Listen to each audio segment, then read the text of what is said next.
Hello friends, स्वागत है आप सभी का अपने चैनल फ्यूचर बोर्ड में। तो दोस्तों, आज के इस वीडियो में मैं बताने वाला हूं क्लास 12 ज्योग्राफी का काफ़ी इंपॉर्टेंट क्वेश्चन जो हर साल बोर्ड एग्जाम में पूछे जाते हैं। तो इस वीडियो को शुरू से अंत तक देखिएगा।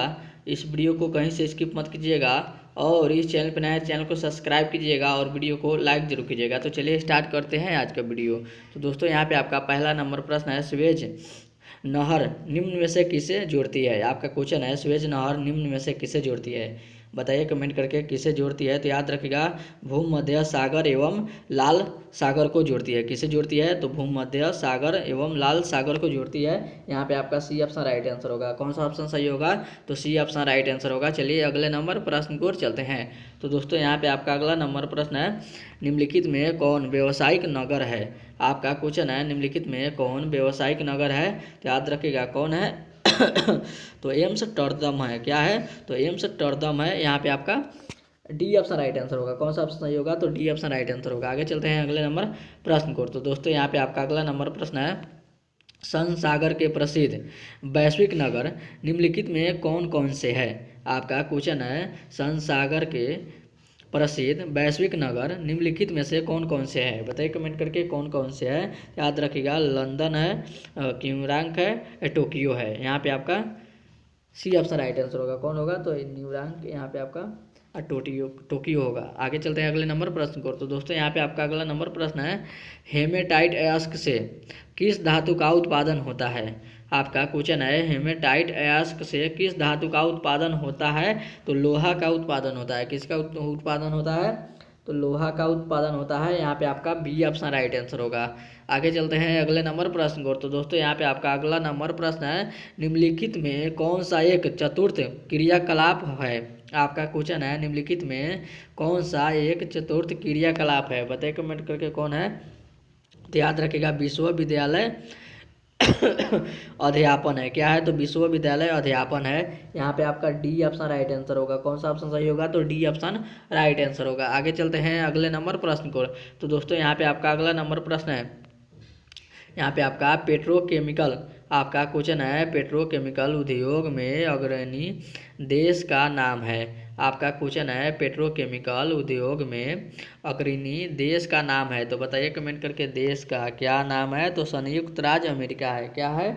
तो संयुक्त राज्य अमेरिका है। यहाँ पे आपका बी ऑप्शन राइट आंसर होगा। आगे चलते हैं अगले नंबर प्रश्न को। तो दोस्तों, यहाँ पे आपका अगला नंबर प्रश्न है, निम्न में से कौन सी एक अर्थव्यवस्था में उत्पादन का स्वामित्व व्यक्तिगत होता है। बताइए कमेंट करके इसका आंसर क्या होगा। स्वामित्व व्यक्तिगत होता है। तो याद रखिएगा, पूंजीवाद है। क्या है इसका आंसर? तो पूंजीवाद। यहाँ पे आपका ये ऑप्शन राइट आंसर होगा।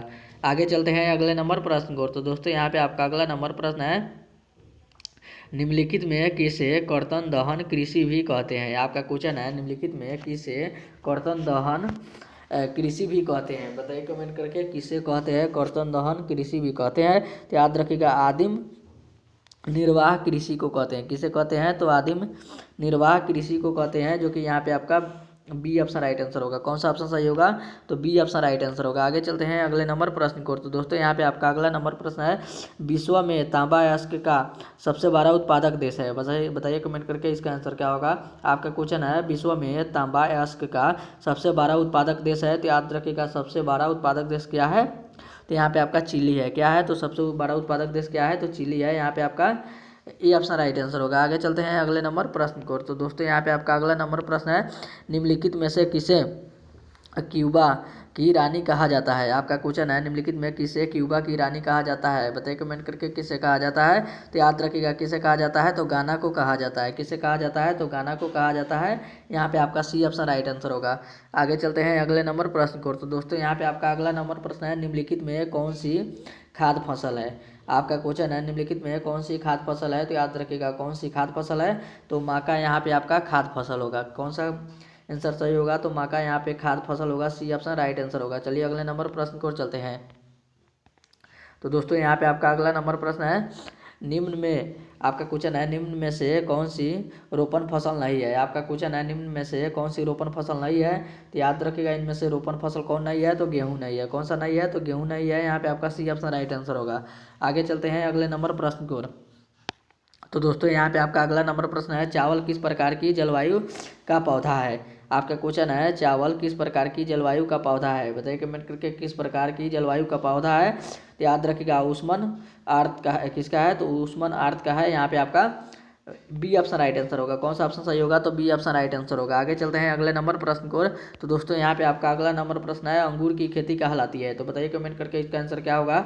आपका क्वेश्चन है, अंगूर का खेती कहलाती है। तो याद रखिएगा विटीकल्चर क्या कहलाती है, क्या कहलाती है तो यहाँ पे आपका विटीकल्चर होगा। यहाँ पे आपका विटीकल्चर कहलाती है। यहाँ पे आपका बी ऑप्शन राइट आंसर होगा। क्या आंसर सही होगा तो बी ऑप्शन राइट आंसर होगा। आगे चलते हैं अगले नंबर प्रश्न को। तो दोस्तों यहाँ पे आपका अगला नंबर प्रश्न है, निम्नलिखित में कौन सी प्राथमिक क्रियाकलाप है। आपका क्वेश्चन है, निम्नलिखित में कौन सी क्रियाकलाप है, प्राथमिक क्रियाकलाप है। तो याद रखिएगा इसका आंसर क्या होगा तो यहाँ पे आपका कृषि होगा। क्या होगा तो कृषि। यहाँ पे आपका ए ऑप्शन राइट आंसर होगा। चलिए अगले नंबर प्रश्न को चलते हैं। तो दोस्तों यहाँ पे आपका अगला नंबर प्रश्न है, मसाई क्या है। बताइए कमेंट करके मसाई क्या है। तो याद रखिएगा मसाई क्या है तो एक जनपति है, एक जनजाति है। क्या है तो एक जनजाति है। यहाँ पे आपका बी ऑप्शन राइट आंसर होगा। कौन सा ऑप्शन सही होगा तो बी ऑप्शन राइट आंसर होगा। चलिए अगले नंबर प्रश्न को चलते हैं। तो दोस्तों यहाँ पे आपका अगला नंबर प्रश्न है, खट्टे फलों। आपका क्वेश्चन है, खट्टे फलों की कृषि संबंधित है। आपका क्वेश्चन है, खट्टे फलों की कृषि संबंधित है। तो याद रखिएगा इसका आंसर क्या होगा तो याद रखिएगा भूमध्य। यहाँ पे आपका भूमध्य सागरीय कृषि से हो गया। क्या होगा तो भूमध्य सागरीय कृषि से। यहाँ पे आपका सी ऑप्शन राइट आंसर होगा। चलिए अगले नंबर प्रश्न को चलते हैं। तो दोस्तों यहाँ पे आपका अगला नंबर प्रश्न है, जो कि थोड़ा क्वेश्चन बड़ा है, मैं थोड़ा इसको छोटा करता हूँ। तो दोस्तों यहाँ पे आपका अगला नंबर प्रश्न है, मानव विकास के अवधारणा निम्नलिखित में से किस विद्वान की देन है। आपका क्वेश्चन है, मानव विकास की अवधारणा निम्नलिखित में से किस विद्वान की देन है। बताइए कमेंट करके किस विद्वान की देन है। तो याद रखिएगा महबूब उल हक की है। किसका है तो डॉक्टर महबूब उल हक की है। किसकी है तो डॉक्टर महबूब उल हक की है। यहाँ पे आपका बी ऑप्शन राइट आंसर होगा। आगे चलते हैं अगले नंबर प्रश्न को। तो दोस्तों यहाँ पे आपका अगला नंबर प्रश्न है, अधिकांश देशों में ग्रामीण नगरीय विभाजन किस आधार पर होता है। आपका क्वेश्चन है, अधिकांश देशों में ग्रामीण नगरीय विभाजन किस आधार पर होता है। बताइए कमेंट करके किस आधार पर होता है। तो याद रखिएगा आकार बिंदु के आधार पर होता है। किस आधार पर होता है तो आकार बिंदु के आधार पर होता है। यहाँ पे आपका बी ऑप्शन राइट आंसर होगा। कौन सा ऑप्शन सही होगा तो बी ऑप्शन राइट आंसर होगा। आगे चलते हैं अगले नंबर प्रश्न को। तो दोस्तों यहाँ पे आपका अगला नंबर प्रश्न है, निम्न में से कौन वायु वर्ग कार्यशील जनसंख्या के प्रतिनिधित्व करता है। बताइए कमेंट करके इसका आंसर क्या होगा। तो याद रखिएगा इसका आंसर यही होगा।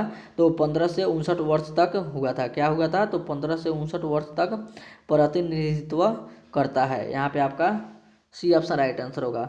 और ये था आपका वीडियो का लास्ट क्वेश्चन। तो उम्मीद करते हैं वीडियो आप सभी को बहुत ही अच्छा लगा होगा। तो इस वीडियो में जाते जाते इस वीडियो को जरूर एक लाइक कर दीजिएगा, और चैनल पर नया है तो चैनल को सब्सक्राइब जरूर कीजिएगा। तब तक मिलते हैं अगले वीडियो में, तब तक bye bye, thank you for watching. मिलते हैं अगले वीडियो में।